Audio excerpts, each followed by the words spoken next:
you're hearing from Door Gunner Bill. I flew as a gunner on a UH-34 Sikorsky helicopter with the radial engine up front, which was great for the pilots because if they flew a Huey, one bullet could take out the valuable family jewels. But not so on a H-34. I want to talk a little about that because this week, right now, I'm going to hope to get this video out there. In Sparks, Nevada, is our a biannual reunion. We have it every 2 years, and then we have a mini reunion for our squadron, which was HMM-163. And HMM-163 has been spread out over different segments of the war, Vietnam, etc. Or they went on the boat and changed crews, and then our crew, for the most part, came off the boat. They went on the boat out of Fubai, came on the boat, and came into a place called Base X, which was brand new. And being built by the Seabees when I arrived, my arrival was kind of strange. I was at Fubai in the avionics tent waiting to get assigned. Had just shown up. Just got there the day before and had been in stationed in Beaufort, South Carolina with his master sergeant. I was a corporal. And we went to the armory and collected weapons. You know, he got his 45 and they gave me an M14. And the guy said, "You want a selector on it?" "Oh, yeah, you know, because that'll give you full automatic." And I said, "Have bipods, you know, otherwise, because you could hold it down, it wouldn't climb." And then he hands me a couple bandoliers of ammo. And this master sergeant, I go, "Hey, Top, look, we got bullets." And he said, "Sonny, we are in an effing war." Oh, I just realized what was really going on here. So we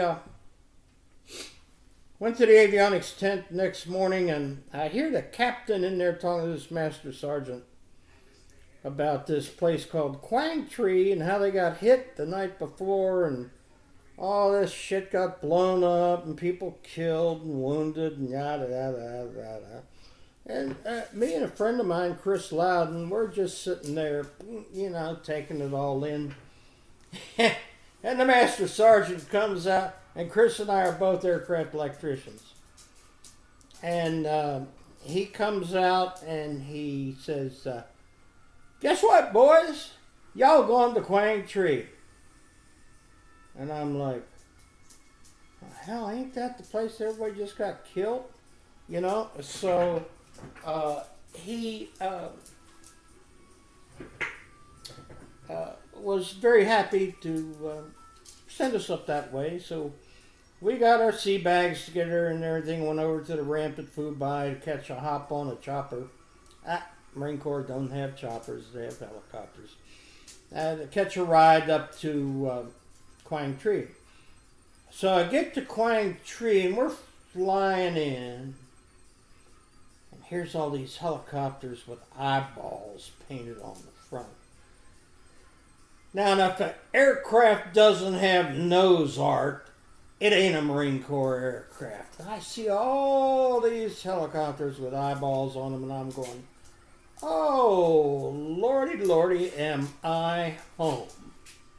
So, I got immediately put on duty of burning the tubs full of poop. It's a 30-day job. Somebody said, "Who did you piss off?" I said, "I don't know." But at any rate, after that, I got on a month of flight pay and got to go shooting a machine gun from the helicopter. Well, my first mission, this crew chief comes into the tent, avionics tent, and he says, "Hey, I need a gunner." And this sergeant, who was a really nice guy, said, "Where are you going?" He said, "Quezon." And the sergeant goes, blah, blah, blah, blah, blah, a few expletives. And I'm an FNG, and I'm a freaking new guy, right? So I put my little fat hand up, well, it was a skinny hand then, and said, "Hey, I'll go." So the Sarge says, "Adkins, what kind of weapon you got?" I said, "I got my 38.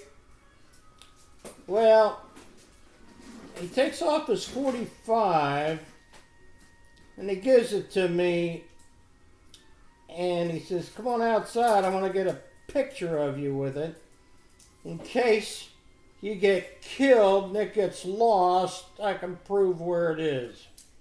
I'm like, oh boy, this sounds like a lot of fun. Never volunteer for anything they say. At any rate, did that mission, several other missions in and out of Quezon. Very bad for your health, that place. As a matter of fact, I was there the night that the Russian tanks overran Long Bay. Myself and Captain Egan and a few other people.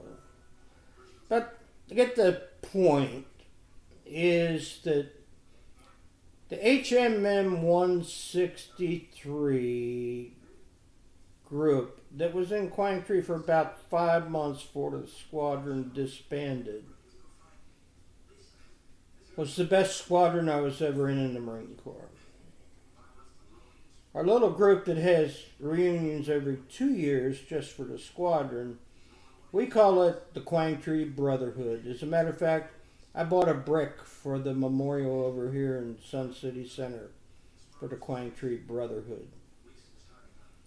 We flew some of the damnedest missions supporting Quezon, Cantien, the Rock Pile, all this stuff along the DMZ and the Ho Chi Minh Trail.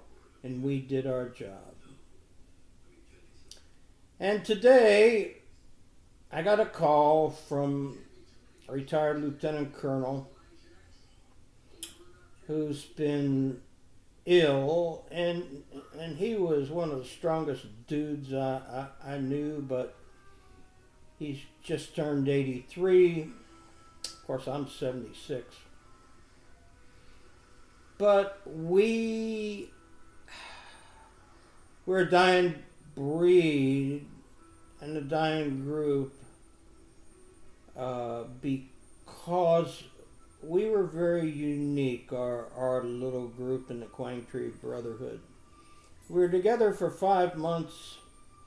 Then they broke the squadron up, gave the planes to the Vietnamese, sent the colors back to the States to fly 46s, which are also known as crowd killers, because they kill the people inside when the aft pylon falls off in the air.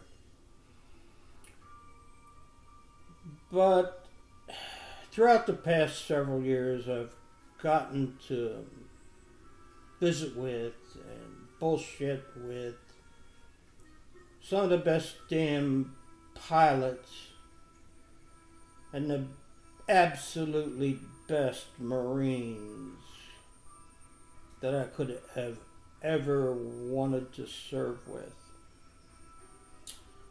And we're dwindling in numbers.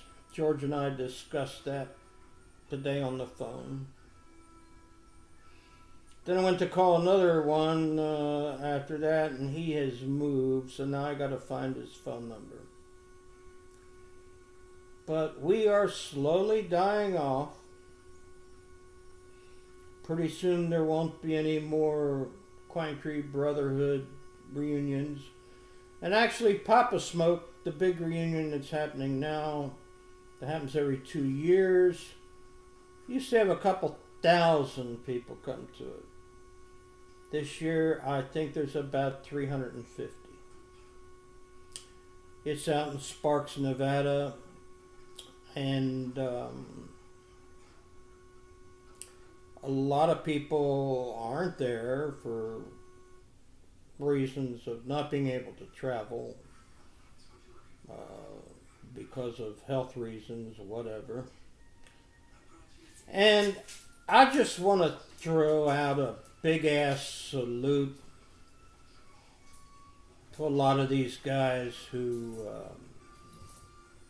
means the world to me, to be their friends, to have been their comrades in arms, and to just be there and do the job and get it done like we did. And